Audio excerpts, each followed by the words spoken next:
Mendoan, menyatu dalam doa dan renungan dari Katedral Kristus Raja Purwokerto, Kamis 16 Desember 2021 bersama saya Romo IA Indra Pamungkas.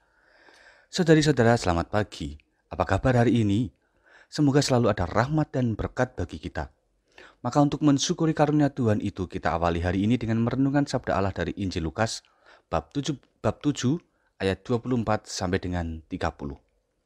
Dalam nama Bapa dan Putra dan Roh Kudus. Amin. Tuhan bersamamu dan bersama rohmu. Inilah Injil suci menurut Lukas. Dimuliakanlah Tuhan. Pada suatu kali Yesus berbicara kepada orang banyak tentang Yohanes Pembaptis. Untuk apakah kalian pergi ke padang gurun, melihat buluh yang digoyangkan angin kian kemari?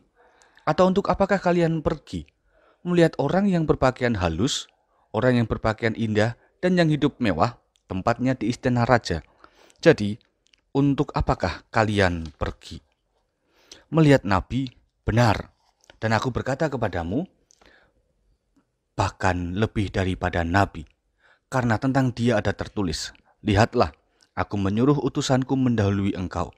Ia akan mempersiapkan jalan bagimu. Aku berkata kepadamu, di antara mereka yang dilahirkan oleh perempuan, tidak ada seorang pun yang lebih besar daripada Yohanes. Namun yang terkecil dalam kerajaan Allah lebih besar daripadanya. Seluruh orang banyak termasuk juga para pemungut cukai yang mendengar perkataannya itu mengakui kebenaran Allah, karena mereka telah memberi diri dibaptis oleh Yohanes. Namun orang-orang Farisi dan para ahli Taurat menolak maksud Allah karena mereka tidak mau dibaptis oleh Yohanes. Demikianlah sabda Tuhan. Terpujilah Kristus.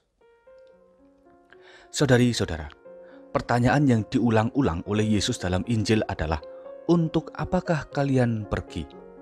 Pertanyaan ini hendak mengajak kita mendalami arti hidup sebagai orang beriman.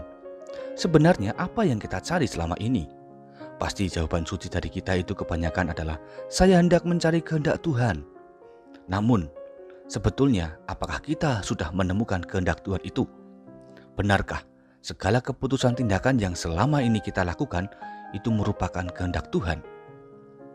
Apa yang hari ini diwartakan Yesus saya rasa berkutat tentang motivasi hidup beriman seseorang. Ada kalanya memang bahwa orang menjadi beriman karena hendak mengabdikan diri pada Allah.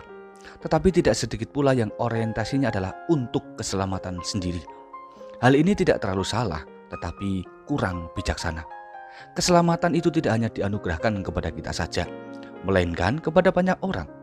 Yesus misalnya, dia hadir bagi banyak orang, dan kehendak Yesus adalah membawa mereka semua, termasuk juga kita, menuju pada keselamatan.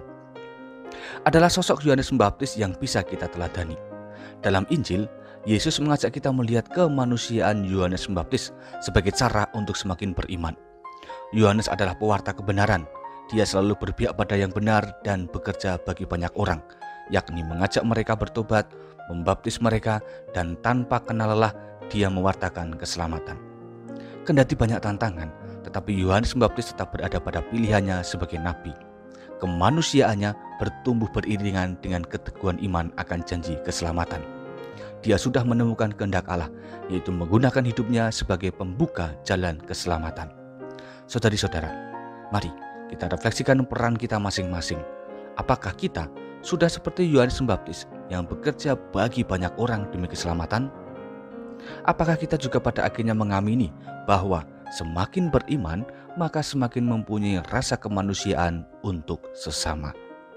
Semoga Tuhan memberkati kita. Mari berdoa.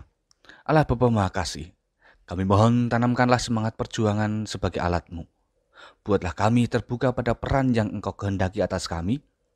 Semoga kami pun mampu menjalankan tugas kami masing-masing secara ikhlas dan tanpa pamrih. Dan juga semoga akhirnya keselamatan yang Engkau janjikan dapat dirasakan oleh semakin banyak orang. Demi Kristus Tuhan dan Juru Selamat kami. Amin. Tuhan bersamamu dan bersama rohmu. Kita semua, keluarga kita, mereka yang kita cintai dan segala kebaikan-kebaikan yang kita tabur hari ini senantiasa dalam lindungan dan berkat Allah yang Maha Kuasa, Bapa, Putra, dan Roh Kudus. Amin. Saudari-saudara, selamat beraktivitas. Tuhan memberkati. Salam mendoan.